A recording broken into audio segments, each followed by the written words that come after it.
Donc ça, c'est un petit truc là pour la discussion que j'ai eue hier soir avec Anto Félix. Euh, et puis pour répondre à certaines questions de certaines personnes qui regardent les vidéos, tout ça. Donc je comprends qu'il y a plein de questions. Alors le truc de base, en fait, tu vois, que je fais, c'est ça. Voilà, ça c'est vraiment la forme du bot, en fait, de base. C'est vraiment sa forme. Je sais pas si on peut voir vraiment fin. Tu vois, il y a vraiment très peu de. La cote est très faible ici. Je vais essayer de voir sur peut-être un que j'ai fait plus dernièrement. Essayer de bien le nettoyer. Tu vois. Je- Voilà. Donc celui-là, c'est 60 grains. On est d'accord? Comme les autres 60 grains d'ailleurs. Et après, j'ai fait une autre forme. Donc, en partant sur la forme du bot, toujours le cul comme ça. Ok. Et là, on a le creux ici de la tête. Celui-ci, c'est du 48. Voilà. Après, j'ai fait celui-ci. Celui-ci, c'est quoi? Combien il fait celui-là? C'est 46. Alors, le 46, en fait, celui-ci, c'est la forme ici. Tu vois bien que le trou, il est vraiment plus. Tu vois, il est vraiment plus large que l'autre, en fait. Hein. Tu vois que c'est. Merde. Tu vois que le trou, c'est vraiment pas du tout la même forme. Alors, ça, c'est parce que, en fait, j'utilise un. Ah là là, j'utilise ça pour faire ce que j'appelle moi un cul profond. Alors, nous on le classifie dans le C3, c'est-à-dire que en fait, au lieu d'avoir, tu vois, je fais un cul profond comme ça, et une fois que j'ai fait ce cul profond, en fait, ça d'origine, ça d'origine c'est le cul, tu vois, et après je vais le remouler en les mettant dans la presse, comme ceci, tu vois, le cul comme ceci ici là. Ça fait que en fait, ça garde ici une grande ouverture et ça me permet de tester des formes un petit peu différentes. Celui-ci fait 46. D'ailleurs, je pense que je sais pas si je les ai tous contrôlés, mais je pense que ça doit être bon. 46. 46. Ouais, tu vois, c'est quand même. Ça, c'est. Ça, c'est le 42. Alors celui-là, tu vois, c'est un Q-Cup.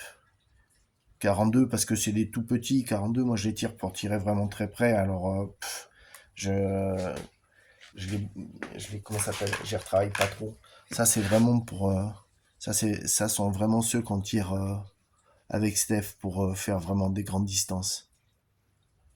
Et là, forcément, hein, quand tu vois la taille de ça. Et merde, la taille de ça. La taille de celui-ci qui est un 48.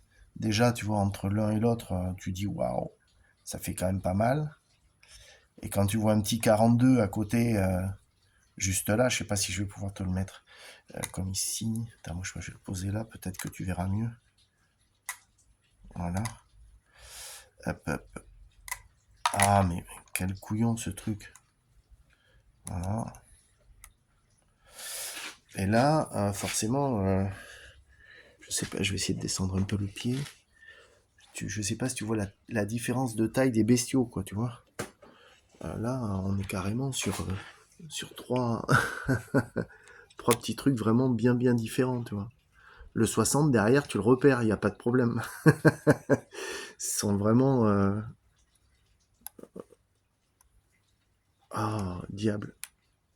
Tu vois, il y a quand même vraiment une belle différence. Voilà. Bon, ça, par contre, en stabilité, c'est vraiment. Ça change énormément, quoi. Il n'y a pas tortillé. Et là, en fait, ce que je vais essayer de faire, parce que. Et il a raison, je pense que. Je dis en tout, parce que comme ça, c'est plus facile. Ce que je vais essayer de faire, en fait, c'est de faire des 60 comme ça, avec une tête hyper ronde, là, comme ça, devant. Tu vois, comme ça, le même système que les Altaros et LR et compagnie. Hein, tu sais, j'ai fait faire le moule par rapport à ça. Hein, faut pas. pas délirer, hein. Et puis, à la fin, derrière, ce que je vais essayer de faire, c'est faire un cul profond. Euh, J'en ai pas en démo, là, comme ça, mais un cul profond comme ça. Voilà. Voilà, voilà. Vous savez tout. Je mets sur pause. Alors, donc, les problèmes que j'ai eu sur cette presse, en fait, c'était ça, là. Tu vois, la presse, la première presse, en fait. Tu vois, donc j'avais ces culs, là, tu vois. Un, deux, j'en ai même un qui est le cup. Et j'avais ça, tu vois, pour faire les bottes. Je sais pas si tu vois, mais regarde, tu vois. En fait, ça ne cessait de casser. Ça fait que, bah, en fait, on pouvait plus faire de presse avec ça, parce que ça casse sans arrêt. C'est là le problème. Donc, en fait, là, maintenant, avec cette presse, je ne peux faire que cette forme-là. Alors, tu vois déjà la tête entre ça et ça. Oh, attends, je vais te prendre un 60 pour que tu vois mieux. Tu vois, mais regarde la tête, tu vois, c'est carrément autre chose. Tu vois la forme que j'ai demandé là, ben en fait, c'est quand même autre chose que cette forme-là, tu vois. Et ça là, pour tirer à longue distance, c'est une tuerie. Ça, c'est pas pour tirer longue distance, tu vois. Avec le trou devant, c'est déjà moins, moins pour du carton ou du papier. Mais voilà. Et donc là, tu vois, ça c'est un cup en profond. Ils vont très bien, hein, mais ils vont très bien jusqu'à, on va dire, 150 mètres. Après, moi je trouve que... Enfin, moi j'ai des problèmes avec ma carabine là-dessus, quoi, tu vois. Et celui-ci, c'est un, je sais pas, 44 grains. Tu vois, 44. Ouais, la boîte là, d'ailleurs, ça doit être que des 44. Il faudrait que je les reteste et que je fasse un comparatif 44,8, fais voir. Attends que je fasse une saloperie là. Alors, 44. Et ouais, parce que là... hop. Oula. 44. 44. Ah. Ouh, toi t'es mauvais. Bon, enfin ça c'est pas le but de la vidéo. Donc c'était pour te montrer en fait, tu vois, les différences de tête que j'ai. Et alors ça maintenant, je peux utiliser cette forme-là et utiliser en fait un Q-cup comme ça. Alors ça c'est quand même assez pratique.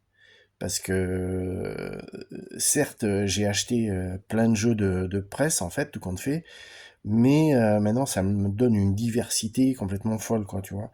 Et là, celui-ci, là, le 44, tiens, oui, attends, je vais le passer à la presse vite fait, je sais pas si on va... Tu vois, je le mets comme ça. Alors, la presse n'est pas réglée pour, hein, mais tu vois tout de suite ce que ça fait. Tu vois, le cul est beaucoup plus... bon, forcément, elle est pas réglée, tu vois, là, tout à l'heure, j'ai essayé sur un petit aussi pareil, là, tu vois, c'est pas réglé, bon, ça, je m'en fous, ça va là. Mais tu vois, regarde, tu vois la différence. Tu comprends ce que je veux te dire quand je disais que tout à l'heure, j'utilisais cette profondeur de cul, en fait, pour avoir, merde, pour avoir ici un trou très élevé et quand même avoir une tête très ronde. C'est juste pour tester, hein. C'est pour faire des comparatifs et voir après ce que ça donne en cible. Donc, mais ça, c'est quand même assez intéressant de pouvoir le faire. Oh, pardon, je suis désolé. C'est une ancienne boîte que j'avais. Voilà, je mets de côté. Donc ça, c'est le 60. Enfin, voilà, grosso modo, comment ça se passe. Et en fait, ici, là, je passe à ma petite presse. Ça là-dedans. Je me fais le 5, 5,5, 6,35. Là, j'ai un 4,5 ou un truc comme ça. Enfin, bon, je m'en sers pas. Mais grosso, c'est comme ça que ça se passe. Je l'ai bien coincé pour que ça tienne. Ça, ici, sont mes... pardon. Ça sont mes barres. Et là, si tu veux quand même... Tu vois, c'est parce que quand on dit, ouais, faire des plans en 5,5, tu vois la taille de la barre de 5,5, tu vois. Et là, tu vois, ça, c'est la barre de 6,35. Donc, quand tu dois presser ça, je te dis que c'est pas la même affaire que ça. Parce que ça, tu les mets dedans, t'appuies, ploup, ploup, ploup, ploup, c'est super facile, tu vois, c'est rigolade. Mais là, quand tu fais comme ça, là, avec le 635, c'est plus du tout la même, affaire. Alors là, du 5,5, j'en ai fait quelques-uns, là, pour le Steph. et puis pour d'autres. Et voilà ce que ça donne en 5-5. Je sais pas si on voit bien, j'ai l'impression que c'est pas clair. Mais voilà ce que ça donne en 5-5. Voilà. Donc en fait, pour expliquer comment ça se passe, euh, quand je fais un copeau de ça, je le passe une première fois dans la presse avec un cul comme ça, tu vois, par exemple, et la presse tête pointue ou la presse tête ronde, tu vois, ça dépend de la base que je veux faire. Donc j'utilise souvent celui-ci. Si je veux faire avoir un cul vraiment très profond, pour avoir après un nez tel que celui-ci, très profond, ben, je vais commencer par ça. Et ce cul là, en fait, quand il va être fait, c'est celui que je vais mettre vers la pointe, tu vois, pour que, en fait, je vais régler mon haut de tête, tu vois, pour que la presse vienne, mais que ça vienne pas complètement refermer, que ça vienne pas complètement refermer le slug et que je finisse après avec un slug, tu vois, avec une tête et un trou super fin, tu vois. Tu vois, là, il y a vraiment une différence entre ça et ça quand même. Enfin, je veux dire, je sais pas si vous voyez, mais c'est pas du. Mais il faut que je me mette quand même un peu. Tu vois, ça fait vraiment une grosse différence. Et ça, je pense que c'est quand même assez intéressant d'étudier un petit peu ces formes-là, parce que ça permet peut-être d'avoir des résultats qui changent en grande distance. Enfin voilà quoi, donc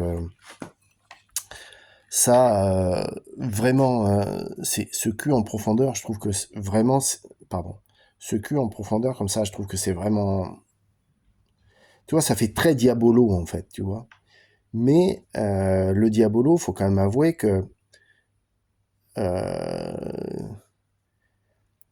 quand t'as une vraie bonne tête ronde de diabolo et que t'as ça au cul, le diabolo, il va bien, hein, jusqu'à 70-100 mètres. Parce que après, c'est la jupe qui fait que c'est le vent qui vient frotter sur la jupe. Mais s'il n'y a pas de jupe en fait derrière, je pense que c'est une forme qui tient bien. Je me rappelle plus qui c'est qui m'avait parlé aussi, qui m'avait dit ah non mais le Graal c'est de faire un diabolo mode bottel en fait ou quelque chose comme ça. C'est un petit peu ce que fait d'ailleurs Anto Félix hein, d'ailleurs. C'est ce qu'il fait, c'est un peu ça. La jupe est un peu brutasse en termes de découpe ici là, tu vois. Moi j'ai pas le, tu vois, j'ai pas de cran ici, tu vois là. Je pense que c'est un truc qu'il faudrait qu'il arrive à trouver un mec qui lui fasse des jupes mais sans que ça coûte un bras parce que bon les presses quand t'achètes ça chez les Chinois ça va. Mais après, quand tu vas acheter les moules, juste ça, là, le combi, tu vois, les, c'est ça qui coûte. Là, ici en France, tu te fais défoncer. Mais quand je te dis défoncer, il vaut mieux acheter deux presses chez les Chinois, ça coûte moins cher, quoi. Voilà. Alors ça, tu vois, c'est une idée, tu vois. Regarde.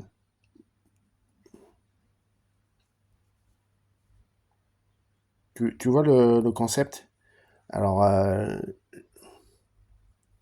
voilà. Ça, je pense que ça va être le prochain truc que je vais vraiment tester. Tu vois, parce que, en fait, il y a cette espèce de forme d'olive, tu vois. En termes de pénétration d'air, je pense que ça doit pas être mal. S'il faut que je bouche le trou de devant, je vais le boucher. Mais je pense que le fait de canaliser comme ça en profondeur l'air, ça peut-être apporter un truc comme le diabolo en fait. Tu vois. Donc ça sont encore des tests à faire que j'ai pas encore fait. Je me casse déjà bien assez la tête entre le 6,35, le 5,5 et compagnie. Il y a des fois, je pète un peu les steaks. Alors, et puis il y a des fois, quand ça veut pas, ça veut pas. Hein. Enfin voilà, grosso modo. Donc on repart de ça, un copeau. Je le passe une première fois à la presse. Il ne tombe jamais au poids idéal, parfait au premier coup. C'est pas vrai. Ça c'est quand tu le vois, tu dis oh la forme elle est superbe. Hein. Bien sûr, le mec il fait la presse, il vend sa presse. Hein. Donc il fait la presse, la forme elle est belle. Seulement le problème c'est quand tu le poses sur la balance, si tu veux faire du 44, il fait 43,8, 44, 44,5, 44,5, 44,05, 44,53, 44, 38 machin. Donc en fait c'est pas bon. Donc après, tu vas le repasser une deuxième fois pour avoir le poids le plus approchant de ton 44, une fois que tu auras fait ton 40. Donc le deuxième coup, ça sera toujours pas bon, parce que tu sors par exemple, tu vas sortir que 2 dixièmes de grain à chaque fois. Donc si tu es à 44,40, il va te falloir encore 2 autres coups. Donc là, toi déjà, tu as au moins 3 presses pour le mettre au poids. Et après, tu vas avoir une presse pour le mettre en forme. Donc en fait, ton grain, si tu veux vraiment avoir un truc, quand tu le poses sur sur la bascule là, que tu prennes n'importe lequel, hein, que ça soit ici là, tu vois, celui-là il fait combien? 44, tu vois, donc là c'est ma boîte de 44, forcément ils font 44, hop, pardon. Alors attends, je vais en prendre un qui roule pas. Voilà, 44. Ça ici c'est ma boîte de 48. Donc là normalement, putain mais... Voilà, ça doit faire 48. Tu vois ce que je veux dire? On s'en fout, on en prend un dedans, tu vois, c'est pas... Là, le truc, il doit faire 48, tu vois ce que je veux dire? Et là, ici, là, c'est du... je sais pas combien, on va regarder. C'est du 46, voilà. Bon, ben voilà. Et donc, tu vois, c'est ça. Et là, ici, ça, c'est l'élément 60. Alors, donc là, le 60, je sais lequel c'est le 60. Bon, mais pour arriver à ça, papa, je vais te dire que tu vas te taper une pluralité, tu vois. Par exemple, celui-là, là, c'est pour faire du 58. Et je les ai pas encore repassés. Donc, pour te donner une idée, tu vas comprendre. Là, tu vois, je les ai pas encore repassés. Donc là, toi, il fait 58,12. Bon, ok. Celui-ci, il fait 59,86. Et pourtant, tu vois, ils sont déjà formés. Hein, tu comprends ce que je veux dire? Ils sont déjà formés. Tu les vois qu'ils sont fermés. Bon, ben là, en fait, on est parti du copeau, en fait, de base. Tu vois, pas un copeau pourri, ça, je l'ai mis là-dedans parce que ça va partir à la fonderie. Mais tu vois, tu vois, la première forme, elle est faite. Bon, là, celui-là, il est 71. Bon, autant te dire que, hop, je vais pas le repasser. Tu vois, 82, ça, c'est pareil. Oh là, mais qu'est-ce qui se passe? Attends. Putain, j'ai le papier qui frotte dessus. Donc, en fait, ce que je veux te dire, c'est que ça, tu vois, ce sont des poids qui ont été déjà formés, mais j'ai pas été chercher le poids exactement précis. Tu vois, quand je fais des 60, par exemple, et que je tombe sur des poids qui tombent à 59,82, je peux pas le garder, tu comprends, 0. Tu vas me dire, ça me fait 2 dixièmes, enfin,